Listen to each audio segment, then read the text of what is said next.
William Shakespeare may not have invented Western civilization, but he did define it with his 36 brilliantly written plays that are published in his First Folio. One of the rarest books in the world, a First Folio will make its way to Boise for a month-long celebration of the Bard's work. So how do actors use this 400-year-old book to create the characters that enthrall us on the stage of the Idaho Shakespeare Festival?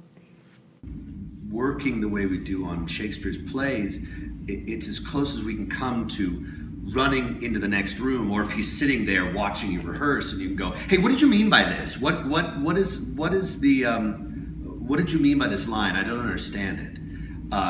We don't get to do that. So we have to, do as much research as we can, and the First Folio is the closest we have to what he originally intended. On August 20th, actor David Anthony Smith will perform Hamlet's To Be or Not to Be speech at the opening of the First Folio at the Yankee Family Research Center. Here is the folio, To Be or Not to Be, and the Tragedy of Hamlet. It's on page 265 of Hamlet. Here's To Be or Not to Be in the quarto. Okay. To be or not to be, there's the point. So you know the expression, there really is no comparison? Well, for actors, there really is comparison. And the folio is much more poetic, much deeper rhetoric, much richer language than the quarto. Like here, who would this endure but for a hope of something after death? In the folio, it's the dread of something after death. Huge differences. So it's also a lot shorter in the quarto. Conscience does make cowards of us all. That's the end of To Be or Not to Be. And here he goes on. Conscience does make cowards of us all, and thus the native hue of resolution is sicklied o'er with the pale cast of thought, and enterprises of great pith and moment with this regard their currents turn awry and lose the name of action. So obviously the quartos were bastardized copies that had been assembled by actors, but they were kind of smuggled out. And whoever was playing Hamlet at this point, Burbage, probably did not supply the people that were printing the quarto with this. If Burbage was actually saying what's in the folio, he would not have given this up. And so people were, infringing on Shakespeare's copyright with the quartos. They were smuggling out the text that they had received as actors and copied them actually probably from performances, secretly writing them down. But they got so many things wrong.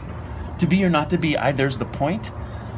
It's a question. To be or not to be, that is the question. Hardcore First Folio people who feel that there are clues written into the First Folio text, capitalizations and punctuation, etc., that were actually, because the rehearsal process was so fast for actors and they had to learn their parts so quickly, that there are clues in terms of emotional intent that are laid into how the text was laid out on the page. Some of it, I think, is just typos. I mean, I think there are also just printing typos. Yeah. So Yeah. I feel like it's one of the, for me personally as an actor, it's one of those yes, it is sometimes useful, but I am not a hardcore.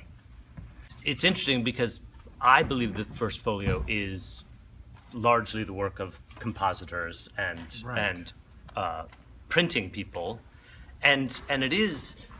There are plenty of kind of choices that are made by those people that mirror the choices that are made by editors today who go back to the First Folio and make choices. And one of the things that we've been working with here is a text that is trying to strip away as based kind of on the First Folio, that takes away as many punctuation marks that are necessary so that we can try to see where they fall naturally just for the actors without looking at an editor's approach to the script.